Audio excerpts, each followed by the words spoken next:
This study examined the long-term psychiatric consequences, pain interference in daily events, work loss, and functional impairment associated. The attacks in September 11 were caused by human design and instigate to kill civilians. National studies conducted after the 9/11 attack suggested that between 4 to 11% of the US population knew someone who was killed in the attack.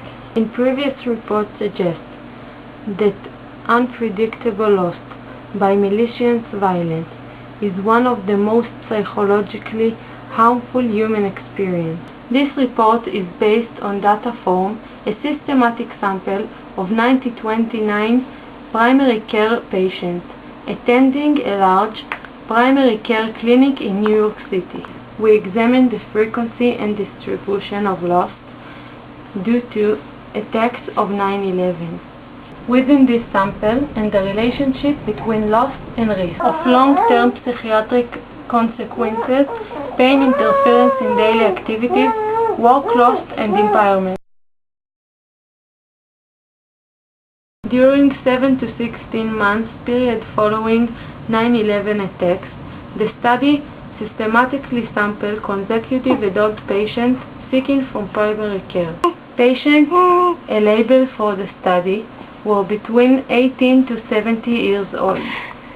They made at least one period visit in the clinic, and they able to speak and understand Spanish or English. Of the 1,118 patients who met eligibility criteria, 929 consented to participate. All the participants completed a socio-demographic form, assessed age, gender, race, ethnicity, marital status, and socioeconomic variables.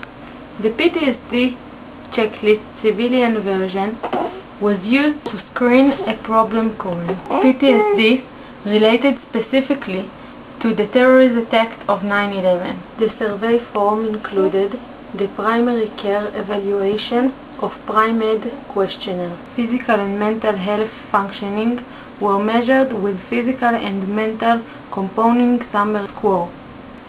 Of the medical outcome study, 12 items short from health survey. The sample was separated into two groups on the basis whether the participants knew someone who died in the 9/11 attack. Sheets were analyzed used to compare the proportion of patients who did and did not experience 9/11 loss in dichotomic variable. All test was two-tailed and alpha was set at 0.5.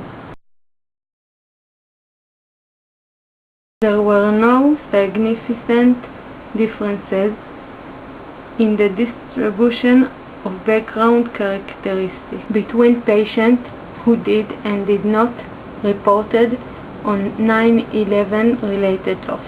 Accordingly, we did not adjust in this characteristic in the main analysis. Patients who reported 9/11 loss were roundly twice as likely to meet screening criteria for one or more mental disorder compared to those who did not reported on 9/11 related loss. The most frequency disorder on the loss group were MDD, GAD, and 9/11 related PTSD, as compared with patients who did not reported 9/11 related loss.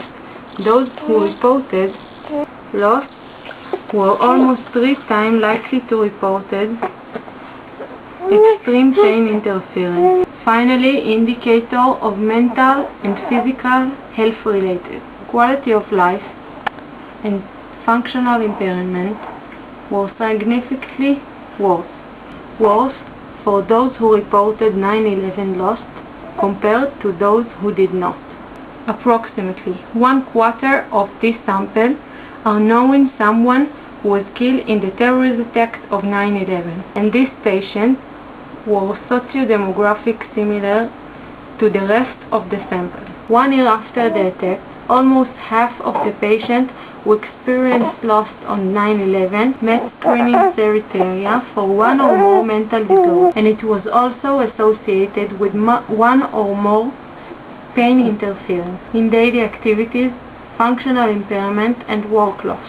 The finding of this study that pain is related to experience of loss has not been previously reported. Compared to patients who did not report 9/11 loss, we found that those who experienced loss were more than twice as likely to have pain than result in extreme interference in daily activities. Patient was asked to report on 9/11 loss in general, rather than effects of different types of loss. The findings shed light on the importance of identifying patients who have experienced loss after community disaster and terrorist attack, as they are in increased risk for a number of mental disorders and functional impairment. Developing effective mental health service within general medical practice remains a key challenge for the service system.